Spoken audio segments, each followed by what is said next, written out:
Hello and welcome to the Hedonistic Way at Midday show. I'm Renee Main and she has this dominatrix vibe going on. She's got a vibe that you think is going to be really stern and sting, but it lands on you like the softest silk. She knows that she is here to make such a big difference. And you know that she knows what she's talking about before she's even spoken, because she's got the edge of a knife, but the softness of a kitten. And you can't help but feel like you might get spanked if you step out of line and you kind of want to.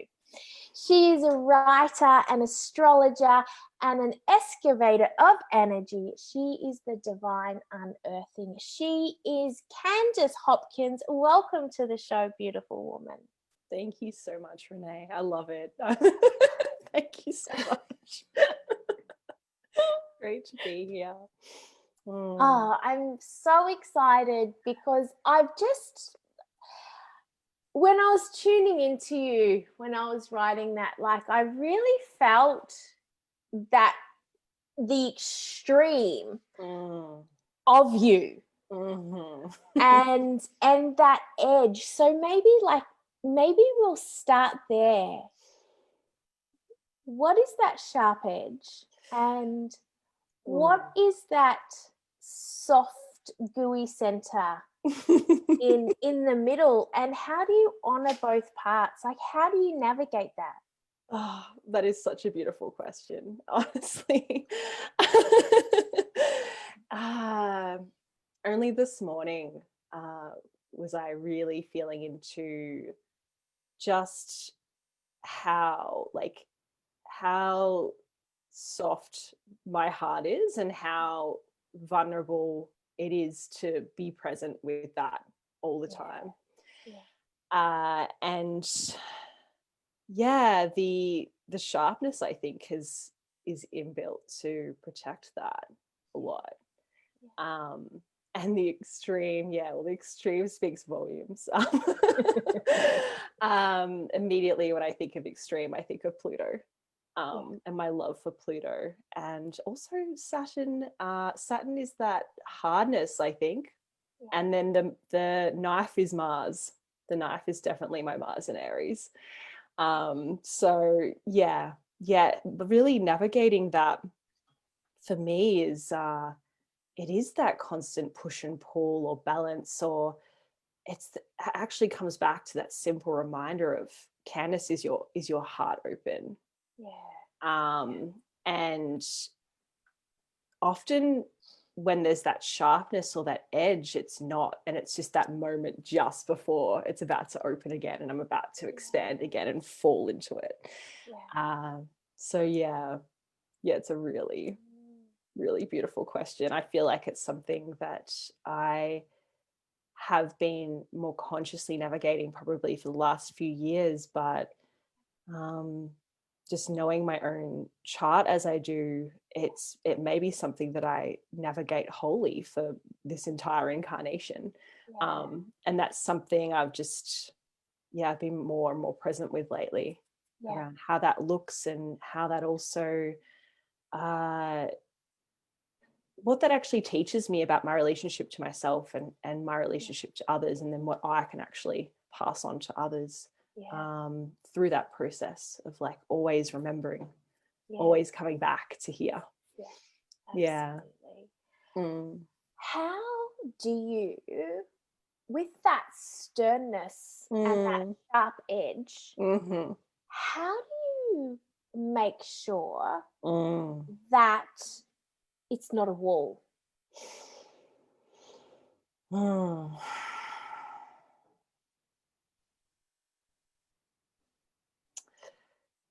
It's often in hindsight, the lesson of hindsight. I have definitely had experiences where, after really enforcing a boundary or really putting almost recorrecting or realigning myself with where I need to be, that I've realized that, yeah, that sharp edge can be incredibly penetrative and can be, can come through so strongly. It's something that I am grateful that I have started to gain that conscious awareness over it, because prior I was really unaware of like how that sharp edge is really like, it initially comes from like that emotional place. Yeah. And then becomes so concentrated that it, is directly able to like come through to someone else. So it's been a process of really building my relationship with fire, like the element of fire, coming into awareness of like just how much fire I can channel, and really, being aware of like my own instinctual need to protect myself, and how, it's not just something for me alone. I feel like a lot of people probably feel like that, do feel like that. And so if we're all sort of walking around going, oh, do I have these walls or do I not? Or how do I manage that? Doesn't it make sense for me to then try and relax and bring those walls down when possible, when I remember to, and, think or speak to that part of me that wants to go through and potentially penetrate, and actually ask myself, is this like built up energy? Is this a concentrated amount of energy that I have in some way been ignoring, or have been unable to like channel into something that can actually be birthed as an offering, like be birthed as something that everyone else actually gets to experience and play in and receive joy from, as opposed to like, coming through and That's a really interesting question. And it's not actually a question, but it actually evokes a question. So, so how do you know? Because I feel like this is hugely important. And for people, or for all of us, to learn how to navigate that tool, that skill to be able to do that. How do we know when it's something that we need to experience for ourselves versus something that we need to create and offer? Because a lot of creators and a lot of visionaries just feel like they need to create all the time. And it's like, okay, well, I'll learn this thing so then I can go teach this thing and offer this thing. And sometimes I feel like it's like, well, sometimes it's for you. Sometimes it's just for you. And sometimes it's to give. So how can people navigate that and know what is what? I feel that for me, it's been this this process of starting with the intention of why I'm creating in the first place. Like my energy itself, my own chart is so built for expression. It's really built for that output and exertion, and in the journey of that, coming into this place of rest and surrender. And so for me, it's been this process of remembering intention and really starting, like, journeying the process of starting everything with that intention. Because if I bring intention of this is for my expression, this is for my heart, this is so that I can really experience the world and really bring my sense of joy and perspective to the world, so that I can feel a sense of like relief or like beauty in the world, then that's reflective of me, then I feel that ultimately it doesn't really matter. It's beautiful if someone else experiences that and like has this change or shift in perspective. Absolutely. But it does come back to me. When I have or what I've noticed more and more, that when I create from that place of like, is this something that I would have wanted or needed, or is this something that is coming from an intentional place of my expression, that it kind of just falls flat. Yeah. It's not really received. Yeah. That's beautiful. Yeah. I want to ask you about astrology. I want to ask you, like, how can we use astrology or play with astrology without fully giving all of our power away to going, okay, like, you know, sometimes I feel like it can be a cop-out, right? Like, it's the full moon this, or like this is like in retrograde and this is da-da-da, so it's going to stop me from doing the thing, or, you know, so we give so much of our power away. But yet there's such beauty and such power in it. So how can we work with it without giving our power away to it? Yeah, beautiful question. There's definitely a culture that I will admit is, I feel, a progression in a sense of, you know, this blame or like extreme projection on the planets of like, oh, this is happening, so I can't do this, or like this is happening with this retrograde planet, so this is why I'm feeling this way. And that's something I'm really passionate about changing, but I do recognize that as a stepping stone in a sense to astrology itself.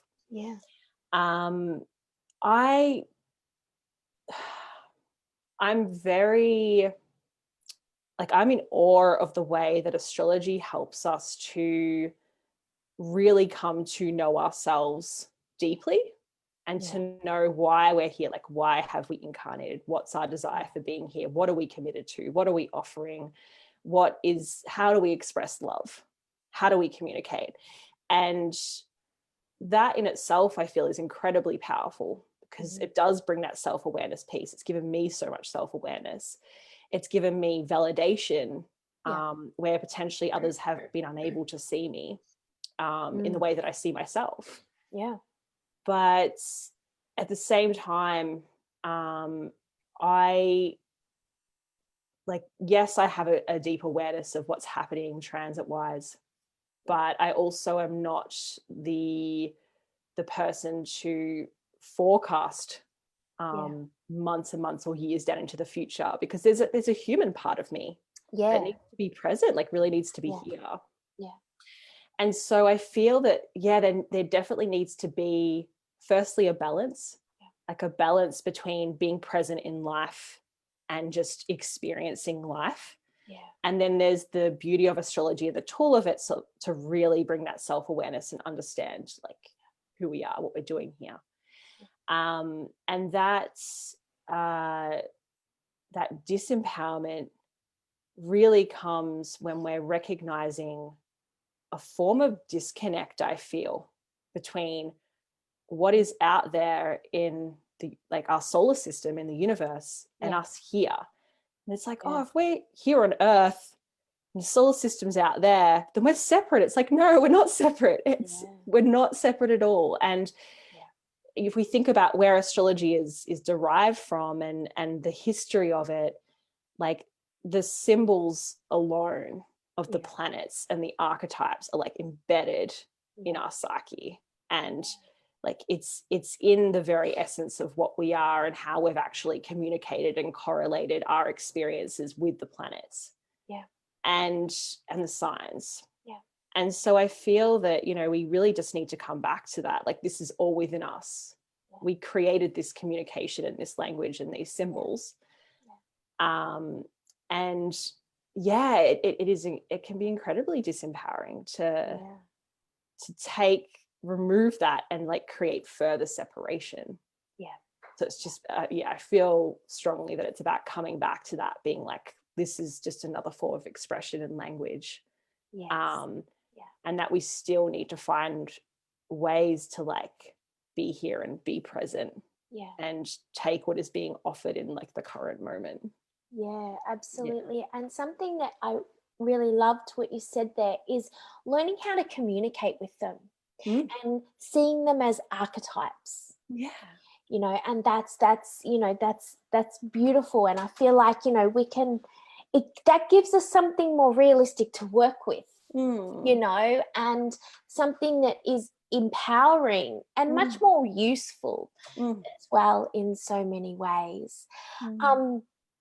You said something in there about, you know, it helps us find, you know, who we are and what we're here to do. I feel like those two things are what most people struggle with. Yeah. And I just felt that just sink in a little bit deeper there. So I was like, oh. And so just acknowledging that with a breath. Yeah. Yeah.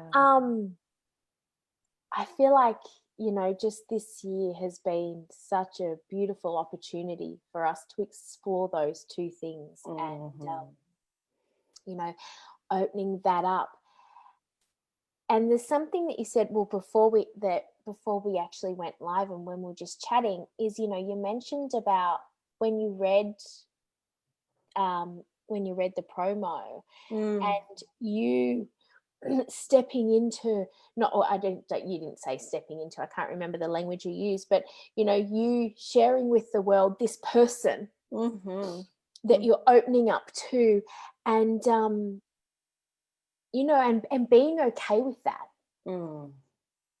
And so I want to ask you just about, I know that there's about 5 billion questions in that. So I love it. I'm like, oh, tangent. I know. This is just how I roll. That's awesome. So it's just because I just see it as such this ongoing dance, you know, and, you know, so how can we use astrology to help us find who we are, what we're here to do? Why is it such a struggle for us to navigate this and to own it, plus evolve with it? Yeah.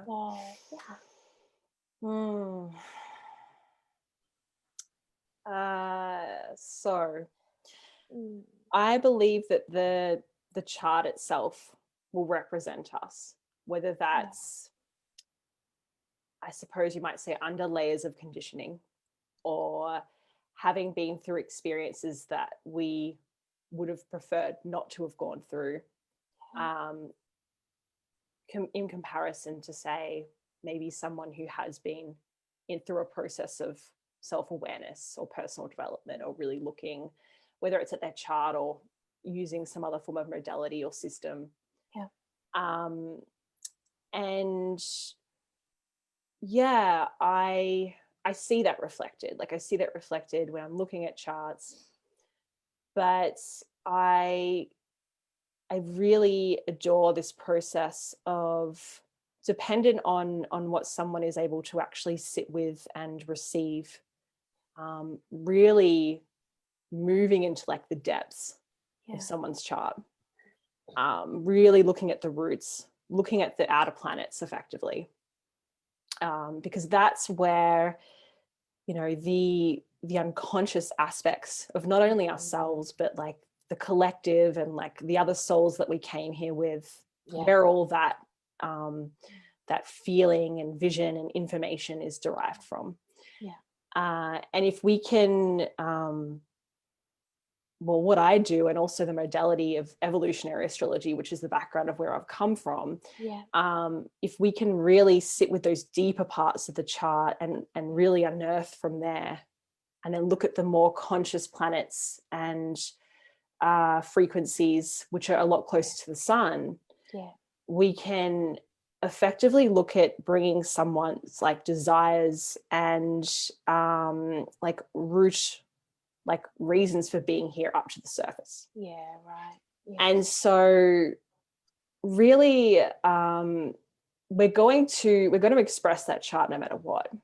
But for me, it's that process of going, how can we bring as much of that to the surface as possible? Now, that's obviously not something that we can do like straight away, bang. Like it's a long process. And from what I've experienced of the sessions that I hold with people, that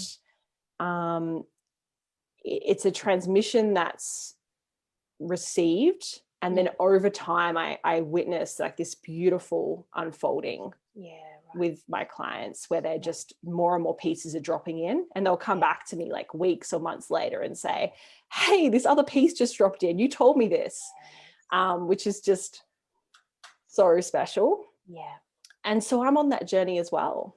Like I'm on that journey too, whether that's from studying my own chart or receiving readings from other astrologers, of just slowly peeling the layers away, so that, yes, okay, this is me, and this has been my experience, and this has been reflective of my chart, but how can I get to like the raw essence of why I'm here, which is a lot of what Pluto speaks to. Pluto speaks to that desire to incarnate. Pluto has this, like, Pluto is the evolutionary planet. It is effectively speaking to the desires that we may be unconscious of, but it's why we're here. And Eris is the planet that has sparked a lot of my journey with my business and my work, is the planet that's further out from Pluto even, and really, really sparks that initial like desire itself, like the soul itself to want to incarnate.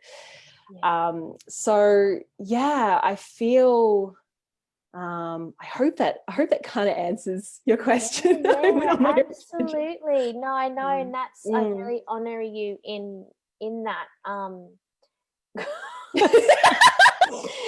I'm just thinking, like, I didn't exactly start with the small questions for you, did I? Like, it's okay.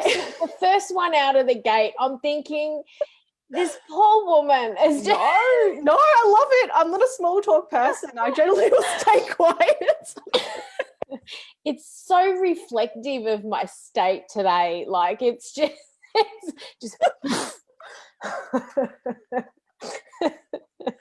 No, I love it.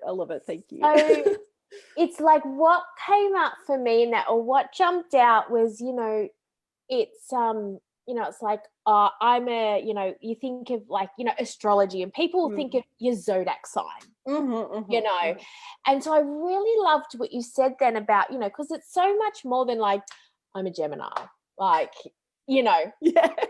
and so it's that. So what I really loved was it's the, I can't remember the language that you used, but it's the outer planets, and it's the unconscious threads that make us who we are. So we want to dive deeper to explore that. So I was going to ask you about that. Is the divine unearthing, like, and so now I'm starting to get it. Divine unearthing. So tell us, what is the divine unearthing? And because I really loved, because I say I'm a priestess of consciousness. So so when you're using this language around the planets as consciousness and subconsciousness and unconsciousness and all of these things, like, it lights me up. I can feel myself come alive when you talk about it. So tell us more about the divine unearthing. So the divine unearthing was born from a prior business that I had. I was a photographer and an astrologer. And they were sort of sitting there, both those modalities on the surface. And I was like, oh, I know that like my photography is a lens, and that's how I'm also like viewing and using and perceiving astrology. And I can weave them together in such a way where like I can really like dive into someone's birth chart with them, and I can take photos from that experience, and that works. But there was something much deeper underneath that. And I remember saying to a friend, I was like, I am willing to just let all of that go to get to whatever is underneath. Like I have to know what's underneath that. Yeah. And that was probably in February, I suppose, this year. Yeah. I came across, I'd been following Sigourney Bell for a while over social media, and came across her Dark Drip program or mentorship program. And was like, you know what? Like, I'm feeling that call. I'm feeling that pull. I just know there's a piece here for me. Yeah. I was tired at that stage of like running a part-time business and working in the corporate world. And it was just like this. A lot. Yeah. A lot. So I went into a summoning session with Sigourney prior to joining this mentorship. And we really sat there and were just sort of jamming and feeling into what I was bringing through. And these were the words that came through. Divine specifically, because ever since I was young, I remember just I was so angry with God.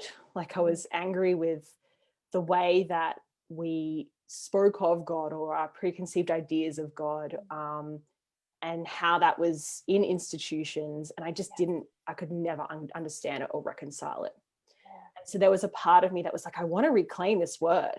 Like I want to reclaim divinity and have it in some way represent something that I'm bringing through. Yeah. And then the unearthing part was really that, like that unconscious deeper planets aspect that we've been speaking to, of like, what lies beneath the earth? Like, what if we fall through the earth, like what's past that? And then we start getting into all the deeper planets and that part of it.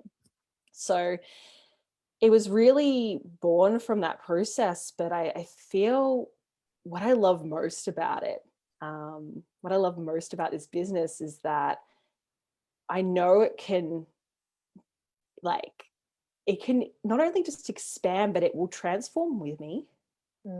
And that I myself have really been on this journey for the last 6 months or so of being, what is this? Yeah.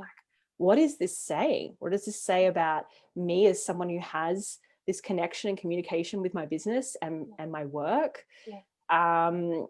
And I've been through this really deep dive process over that period of coming to really understand my own abilities and gifts, and what I bring through in addition with astrology.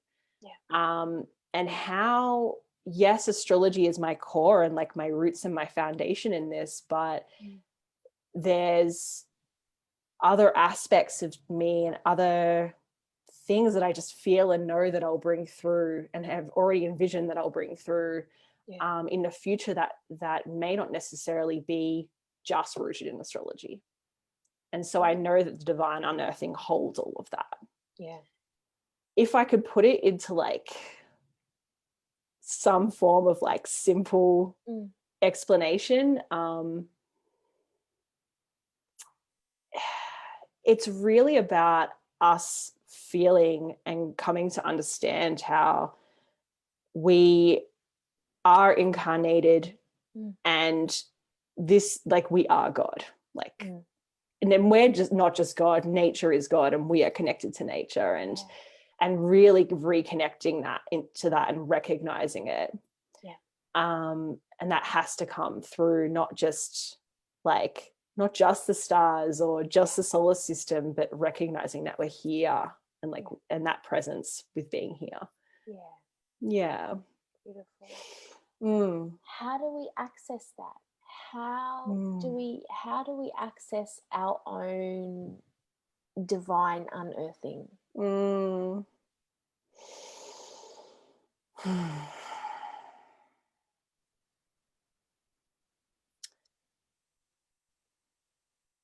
It's passion, I feel. Yeah. Like God, divinity, recognizing that it's creation, whether that's creation through having a family or making art or expressing oneself, like just in joy or love, like it's being with that passion of creation, like that life force. Really sinking into that and recognizing that the era, like the stage of our existence, this evolution that we're moving through is it's about recognizing that we can create all of it. And reclaiming that, and that we are actively creating all of it. And that as far as I see it, that the gifts that we're given are the very elements that can help us like build communities and utilize resources and be here in a way that's actually in harmony with each other in the earth, as opposed to trying to like build up and away and remove and separate from everything. Yeah. It's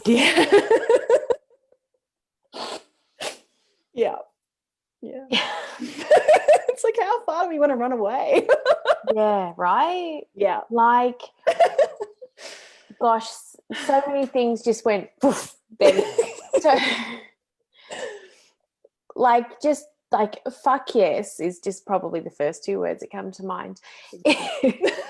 Because it's just that recognition of, you go, like, so two things are just kind of moving really quickly in my mind, and that's just comes from that excitement. So is just like, I feel like so much of what people learn and that's being taught is for us to get further and further away from everybody else. Like, that.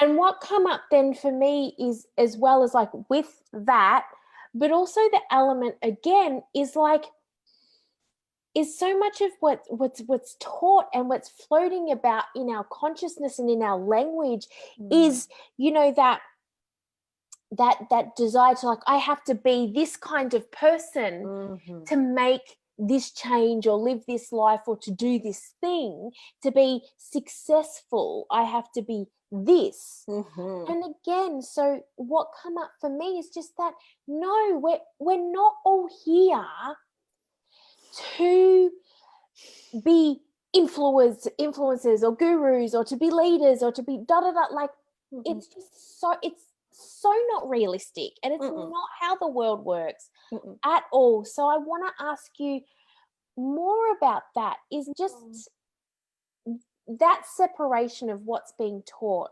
and you know, for us to, leading us further and further away from everybody else, and the desire to be something that we're not, to be successful, because we don't want to be successful in whatever, however that looks.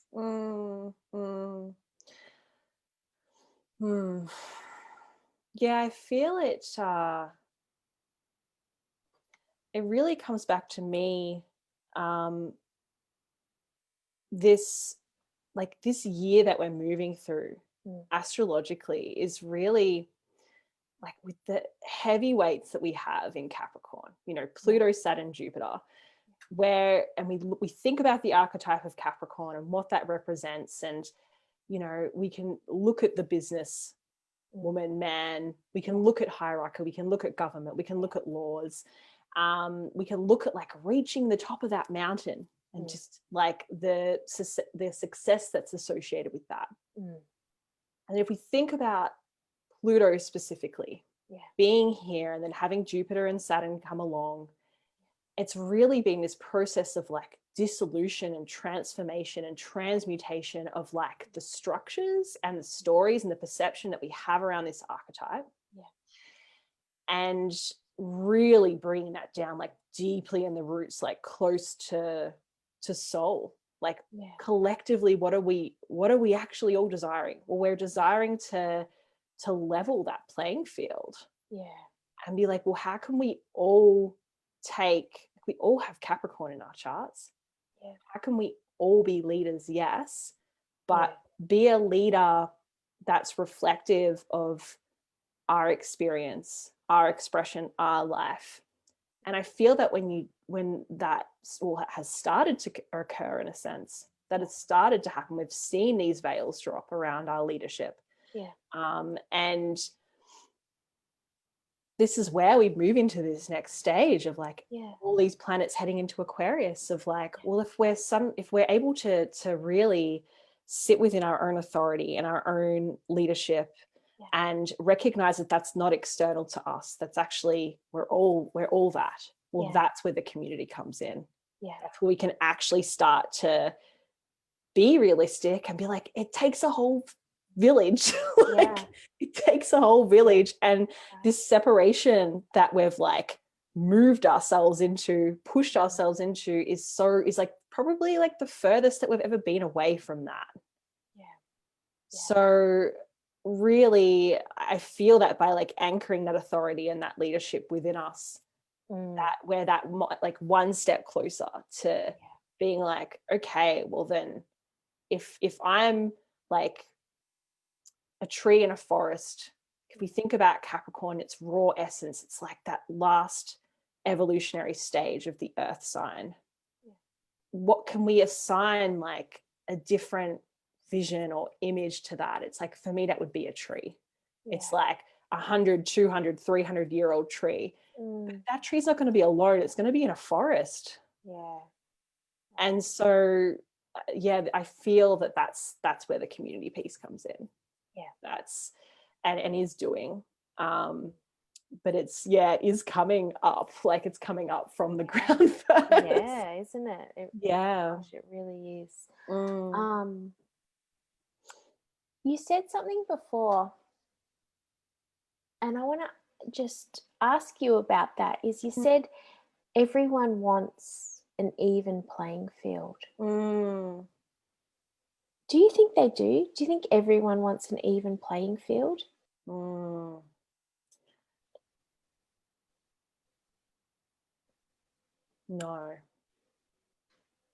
I would personally like to think that they do. But no. If we just like to ponder that for a second, and I feel like that would be hugely beneficial, like for those who are watching and or hearing this, is like, you know, to reflect that within ourselves, you know, like that fear. Because I feel like, you know, like we'd think of, I don't know, like Donald Trump was the first person that come to my mind. Someone who doesn't want an even playing field, right? So we can think of the extreme, but also, like, what I really feel would be hugely beneficial is for us to take time within ourselves to be able to go, where like what fears or, you know, beliefs or structures or whatever is within us or our businesses or whatever that is not conducive to that even playing field. No? Yeah, that's so beautiful. Yeah. And just, you know, because it's such a big thing, and it's something that we could project outwardly to the extreme. But if we bring it back to self, then that's where the change is, right? Like that's the thing. I had this like okay, so my mind, like, it's so wacky, particularly today, like it's just crazy town. But anyway, so does everyone have all planets, all signs within them? Absolutely. Okay. And is it just varying degrees or at different times in your life? Like, how does that work? Okay, so if we if we actually, I would suggest for everyone who's watching, if you're curious, pop on to, so there's Cafe Astrology or astro.com. All you need to do is like plug in your birth details. Ask your mum if you don't have your birth time. Yeah, that's my favorite thing when people need which to, is a common one. Yeah. You'll find a wheel that represents your birth chart. And basically that wheel is segregated into 12 different houses, which are just basically like parts of the pie, right? Which have in correlation signs moving like around them. And then the planets are, you can effectively think of this like circle, this pie, as being like a slice in time. And so it represents where the planets were, within which signs, within which house. And those houses speak to the area of life in which that sign and or potentially planet will have the greatest impact or influence or be anchored within. And there may be some houses without planets, but they will always have a sign associated to them. So yeah, we all have all of the planets and all of the asteroids, which are definitely bodies that I love working with as well. And yeah, effectively those signs correlate with those different aspects of our life. And that's how we can really start to like understand, well, okay, this is how like I interact with my immediate surroundings and like my brothers and sisters or the people who I like have grown up with since birth. If we're looking at, say, like the third house, for example. And then what archetypal sign has had that like influence, or like what sign is like enmeshed in that aspect of my life? Is there a planet there? Is there an asteroid? Because if so, then that's really anchored that energy, that frequency within that part of my life. And that can tell me a lot about like why I may have had certain experiences, or like why, like say for example, if I had Pluto there in that third house, then my part of my desire and my journey is going to be in actually like transforming my communication with like my immediate environment and those who are like considered siblings or friends. And how do I transform that communication? How do I like feel desire in that communication? So we definitely all do. And so, you know how, so like you talk about like, so well we hear about I don't actually know whether you talk about it or not, but anyway, I'm gonna assume that you do.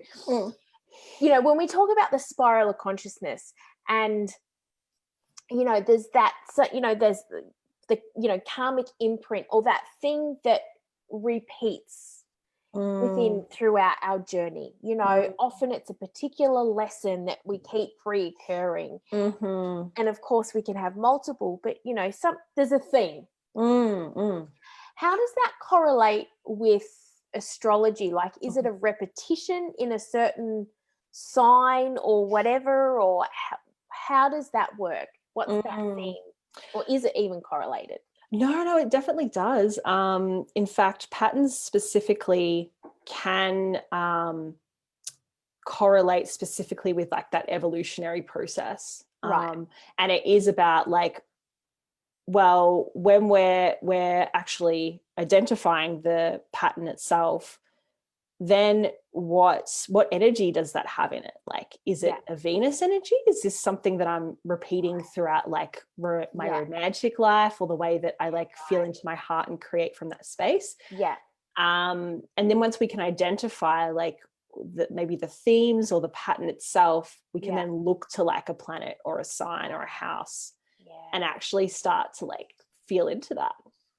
And move from that place of like that conscious awareness of, that pattern that's been playing out, it has been trying to tell me something about what I'm actually desiring. How can I then, like, I want to use the word like assimilate, integrate, and like then move from that pattern Yeah. Right, which is where the archetypes, the planets as an archetype, come into play hugely, right? That's so cool. When you were talking earlier, I got this, when we were talking about like the divine consciousness of the planet and, you know, and being a human and the unearthing and everything, you spoke about like you fell into what does the earth actually look like within the earth. And I don't know if you said it or whether I just seen it.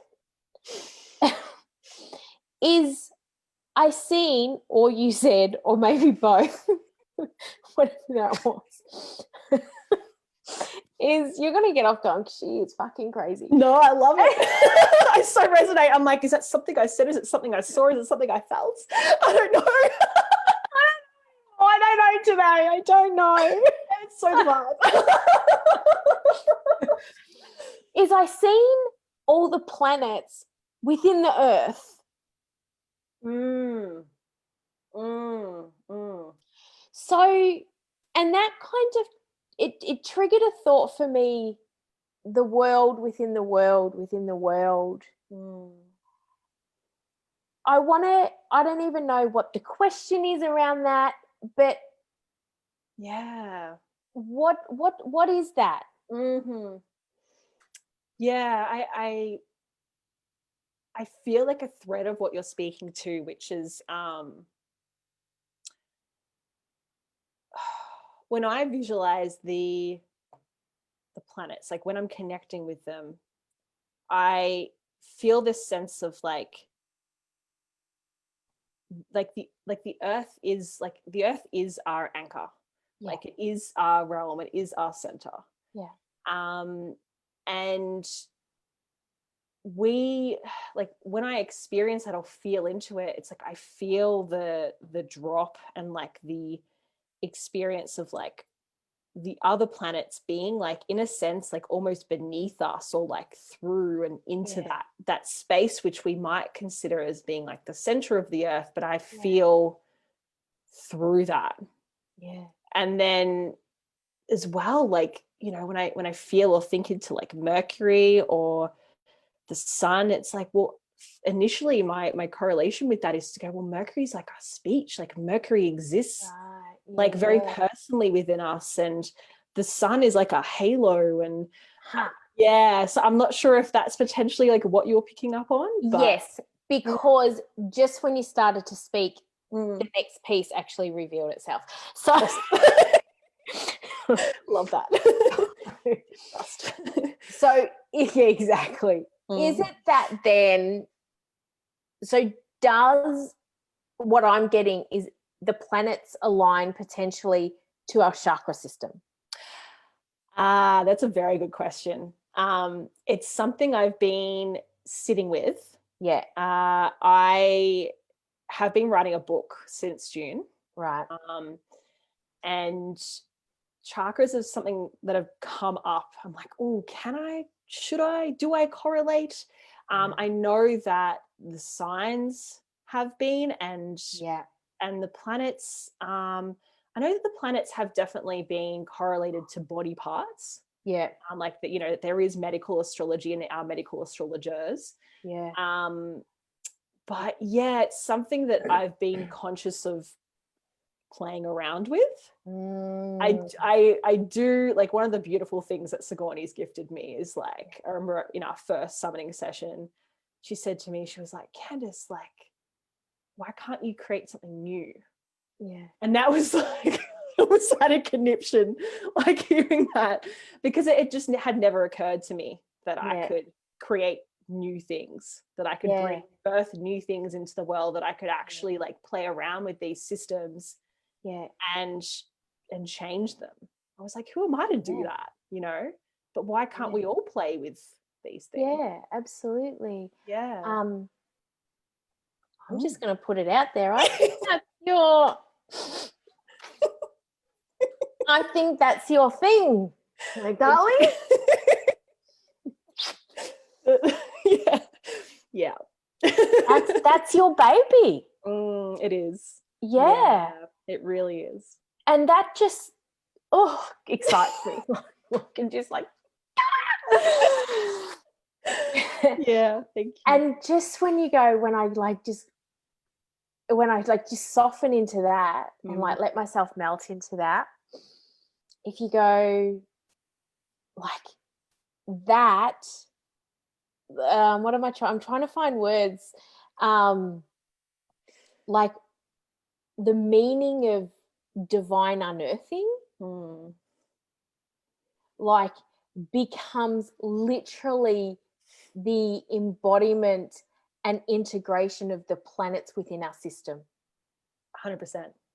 Like that's so freaking cool. That is like, it's something that I've refrained from speaking to a lot because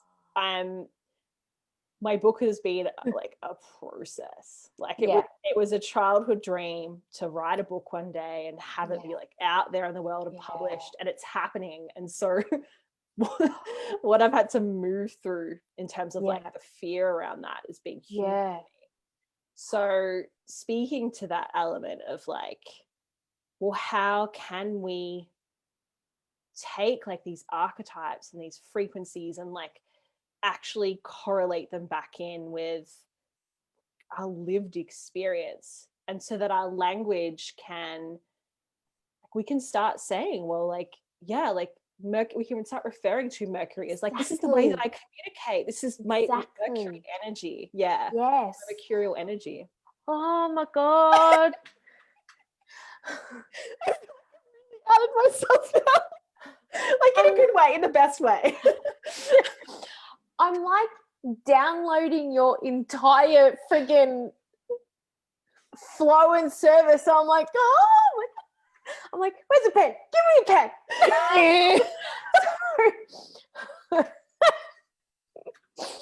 So I'm going to message you that after. Thank you. Oh, hang on, but I really have to write it down. No, please. Sorry, I'm please. just reaching. No, do it. That's honestly like, that's the culture I want to create. Like that's like how beautiful astrology could be. Yeah, exactly. Yeah. Sorry, I'm just writing down all the notes I have. Please. What I'm receiving for you. Sorry, everybody watching. And also, I just slurped over my headphones. I just keep forgetting. Renee's just having a download. I so get that though. If you leave it, it'll just like it won't come through. So I know. Oh, that's so super cool. All right. It's on fire. Right. Okay. To wrap up, but I really want to ask you about, okay, and I feel like now, because it keeps on, this question kept popping up, but I didn't actually say it till now, and now I actually know. So what is it about this unfolding? Like, so you read what I'd written you, the promo, the intro for you. And, you know, you said something like the words of like, how am I going to share this new part of myself? And then you read mine and you said, now I don't have to. What is that next piece? What is that part that you haven't shown the world that you're ready to show now? Yeah, it's being this deeply, like, I feel like in order for us to like root and embody like astrology, it's like recognizing our entire system, our entire body, and like, and what flows through that. And a huge part of that is like our sexuality, our sexual energy, like our eros, like, and that has been a big part of it for me. Like recognizing, acknowledging, and like actually just being so full and present with that part of myself. Like I have Lilith conjunct my sun and my Mercury. Like there's such a yeah, that energy is like so representative of like the way that I work and like the way that I've been attracted to astrology. And the other part of it too is it's like going from like root sacral to like upper chakras. Speaking of the chakras, a big part of all of this is like really owning my own psychic nature, like really owning my visions and the way that I receive the world and my sensitivity to everything. And like this book itself, I feel, is like weaving all of that in some way, shape, or form. And I really just want to be able to express all of that. You know, I've held all of that back for so long. And yeah, it's the integration of all of that, from like the very roots to like the upper realms. And ultimately, I think that boils down to power. Yeah, that boils down to like actually owning like my power. And recognizing and acknowledging that when I actually do that, or in that process of owning that, of what I've actually called in for myself, that that I'm not like, that I'm actually, in a sense, I feel part of embodying that whole forest. Yeah.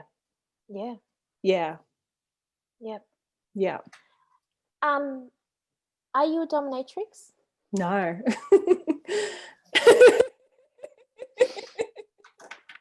But who knows? Who knows? Honestly, at this point, who knows?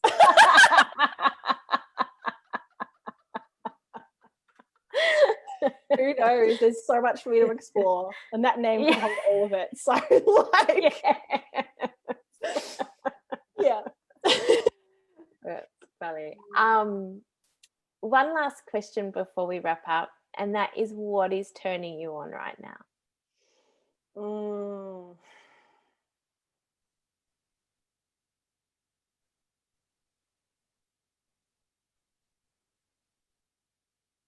Speaking to who I actually am. Yeah. And who's that?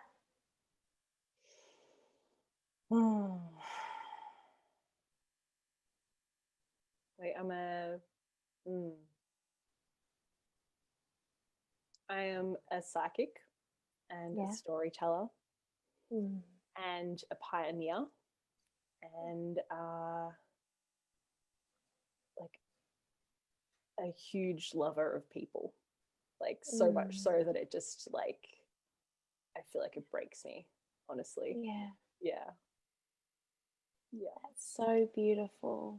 Thank you. You are so beautiful. And I have just thoroughly loved this conversation with you. And I really admire your ability to hold yourself in this conversation, because I feel like I didn't take you on an easy ride just now. Like, it was and so I'm honoring you in that, to being able to meet me and just journey with me on this crazy frequency that I am at today.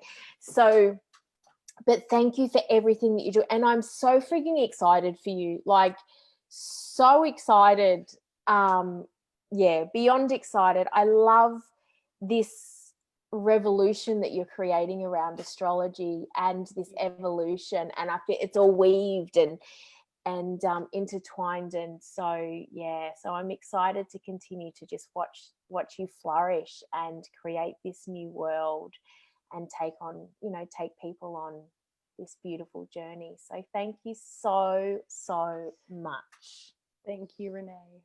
I will spend the rest of today just receiving that. Thank you.